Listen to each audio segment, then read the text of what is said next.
Pejuang dari kelompok Dnepr Rusia mengklaim berhasil menghancurkan benteng besar dan pasukan Angkatan Bersenjata Ukraina di dekat desa Kamenskoye. Rekaman momen serangannya diunggah di Telegram pada Rabu 2 April 2025. Serangan tersebut dilakukan menggunakan amunisi granat yang menghantam posisi pertahanan lawan.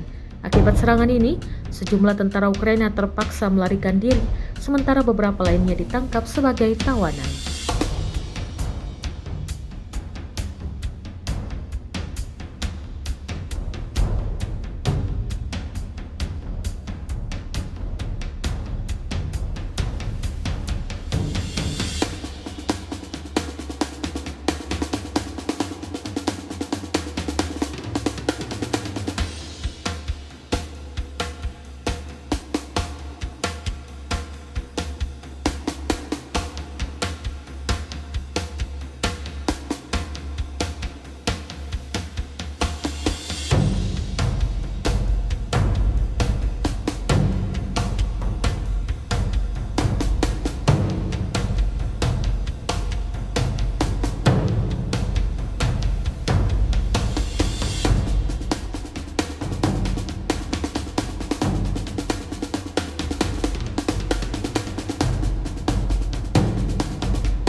Download Tribun X sekarang, menghadirkan lokal menjadi Indonesia.